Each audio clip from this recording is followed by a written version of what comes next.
Alright, today we're going to talk about anxiety and about techniques to use when it hits you. The hardest part about anxiety is not just that it's there, it's how intense it feels, how fast it rises, how quickly it takes over your body, how something small can suddenly feel overwhelming. And before you even have time to think, your body is already reacting. Your chest tightens. Your breathing becomes shallow. Your thoughts begin to accelerate. Your attention narrows. Everything starts to feel urgent. Part of you know this shouldn't feel this big, but it does. And that's where confusion begins. Welcome to Spark, a place for healing. In a previous video, we talked about how your early experiences shape the way you respond today.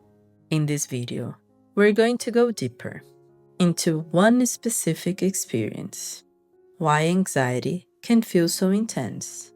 The purpose is to actually give you clarity while it's happening, because clarity changes how you respond, and how you respond changes how the experience unfolds. If you understand what your system is doing, you stop reacting blindly to it. And that's where change begins. This is not about eliminating anxiety completely. It's not about forcing yourself to be calm. It's not about pretending it's not there. It's about understanding what is happening underneath it. Because when something feels overwhelming, the first step is not control. The first step is clarity. And anxiety, despite how chaotic it feels, follows patterns. It has structure. And once you start seeing that structure, the intensity begins to make more sense. In this video, we're going to explore what anxiety actually is underneath the surface, why it often feels bigger than the moment, how fear turns into ongoing anxiety, why your system reacts so quickly, what makes anxiety escalate, and what actually helps in a practical way. One of the most useful ways to understand anxiety is to simplify it. There is a perspective shared by T.J. Williams that helps clarify this. He explains that most emotional experiences fall into a few basic categories: mad, sad, glad, and scared. And what we often call anxiety is usually connected to fear. Not always fear of something obvious, not really fear you can clearly point to, but fear that is present without a clear label. This matters because vague feelings are harder to regulate. If you say, "I feel anxious," it stays abstract. But if you ask, "What am I afraid of right now?" you begin to give direction to the experience. Fear always points somewhere. For example, you might feel anxious about sending a message, but underneath that anxiety may be the fear of being ignored, fear that something changed, fear that you're less important than you thought. Or you might feel anxious before expressing yourself, but underneath it, there may be a fear of conflict, fear of rejection, fear of saying something that creates distance. So anxiety is not empty. It's often fear without a clear shape. Now let's go deeper into why this becomes constant. Dr. Gabor Mate explains this very clearly. Fear is meant to be a response to something specific. It signals that something matters. It prepares your system to respond. And once the situation is resolved, it settles. That is how it's supposed to work. But this only happens if the experience is processed, if the feeling is acknowledged, if the system registers safety again. If that doesn't happen, the fear doesn't disappear. It stays in the system, and over time, it loses its connection to the original cause. So instead of being afraid of something specific, it becomes a general sense of unease. And he explains, fear that isn't dealt with becomes anxiety. What should have been a signal becomes a state. What should have triggered an external response becomes an internal loop. And instead of reacting to one thing, your system stays activated. When this happens, anxiety stops being occasional. It becomes a background state. You might notice as a constant tension, a subtle alertness that never fully turns off. Even when nothing's happening, your system feels slightly on edge. You check your phone more often. You stay mentally engaged. You don't fully relax into calm moments because part of your system expects something to happen, even if there is no clear reason. This is not because something is wrong in the present. It's because your system learned that calm is temporary. So instead of fully settling, it stays ready. This readiness creates intensity over time because there is no full reset. The system doesn't return to baseline easily.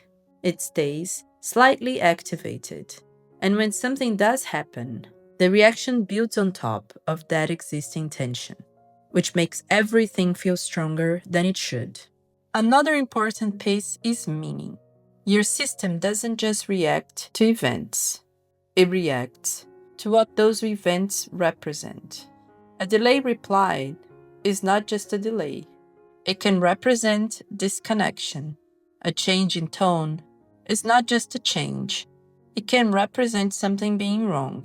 So the reaction is not only about the moment, it's about the meaning attached to it. And meaning amplifies emotion. That's why something small can feel big, because your system fills in the rest automatically. It connects the present to past patterns. It anticipates what might happen next. It completes the story before you consciously think about it. So what feels like overreaction is often pattern recognition happening quickly. And that recognition carries emotional weight. Another key factor is speed. Anxiety happens fast. Before your thoughts catch up, before you can explain it, your system reacts immediately.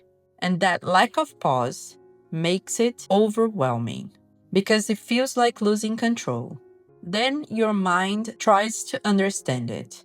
It starts analyzing, creating explanations, imagining possibilities. And this creates a loop. The feeling triggers thoughts. The thoughts increase the feeling.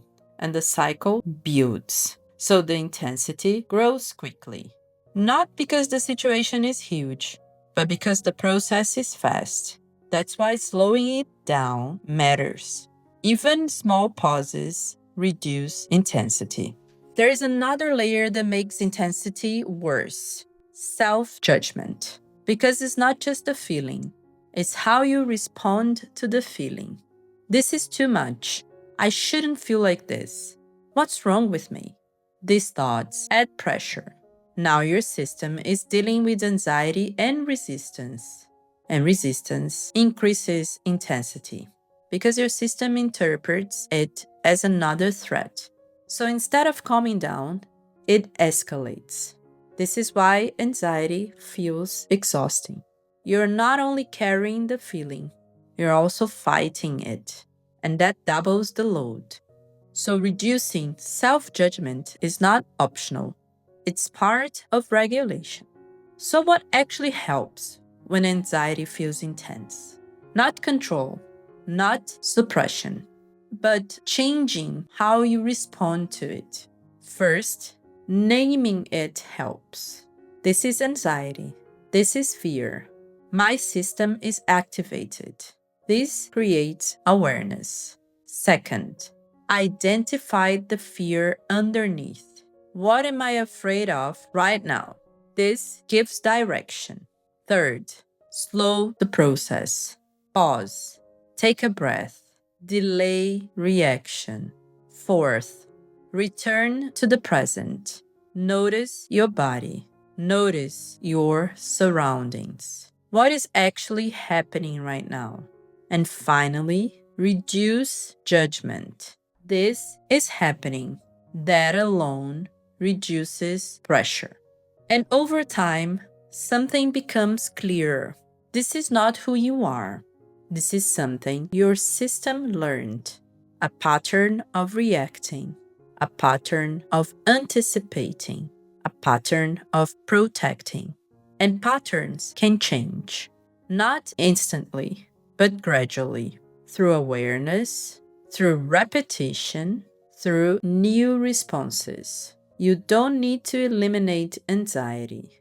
You need to understand it, because understanding changes how you relate to it, and that changes the experience itself.